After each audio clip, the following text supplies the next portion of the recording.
Alors, chers élèves de troisième, bonjour et bienvenue donc pour le petit cours en ligne d'aujourd'hui, donc dont le but est de ne pas perdre contact avec les maths pendant les 3 semaines qui viennent.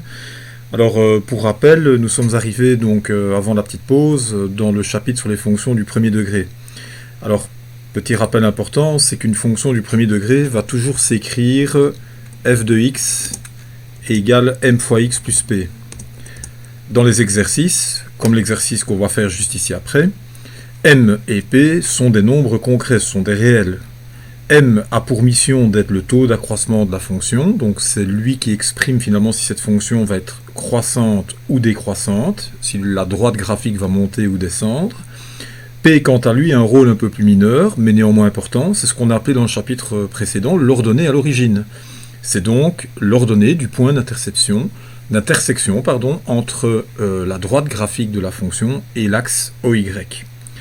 Alors je vous propose de démarrer ensemble le premier exercice. Le but sera évidemment que vous puissiez faire par vous-même à la maison la fin de cet exercice et j'annexerai un document avec les solutions. Comme ça vous pourrez voir si vous avez bien fait l'exercice.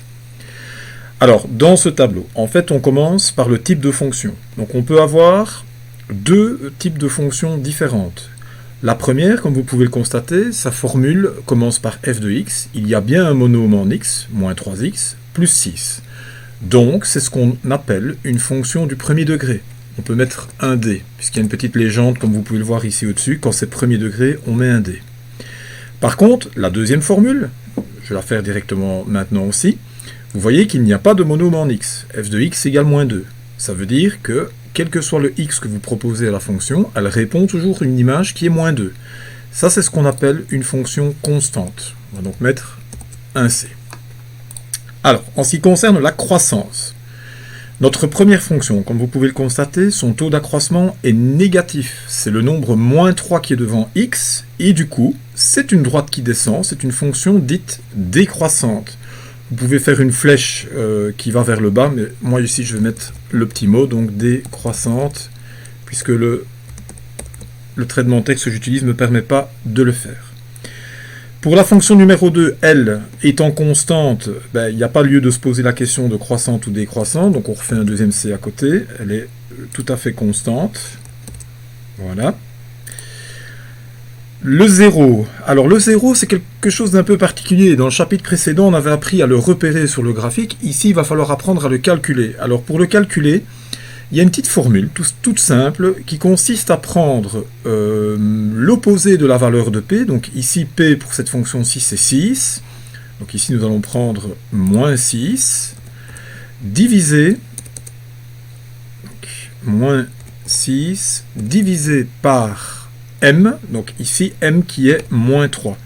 Alors moins 6 divisé par moins 3, donc on obtient un 0 qui se situe en 2. On pourrait d'ailleurs le vérifier graphiquement. Si on dessinait le graphique de cette fonction, on verrait qu'elle rencontre l'axe des x en un point d'abscisse 2. Alors pour celle-ci, là c'est un petit peu plus compliqué, mais étant donné que c'est une fonction constante, elle est constamment en moins 2, elle n'aura donc jamais de 0, donc pas de 0 en ce qui la concerne.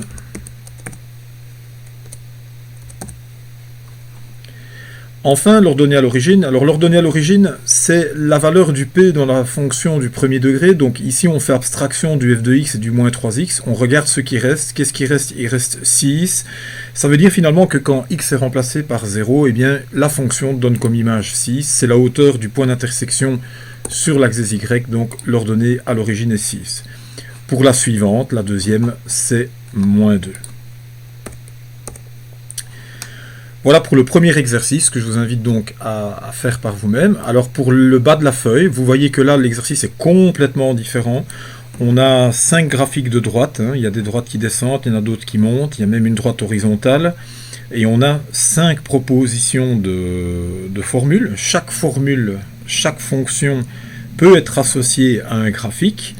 Alors pour y arriver facilement, il faut chaque fois bien regarder le nombre qui est devant x, parce que ce nombre est le taux d'accroissement de la fonction. Autrement dit, il exprime de quelle façon la fonction évolue quand vous la regardez de gauche à droite.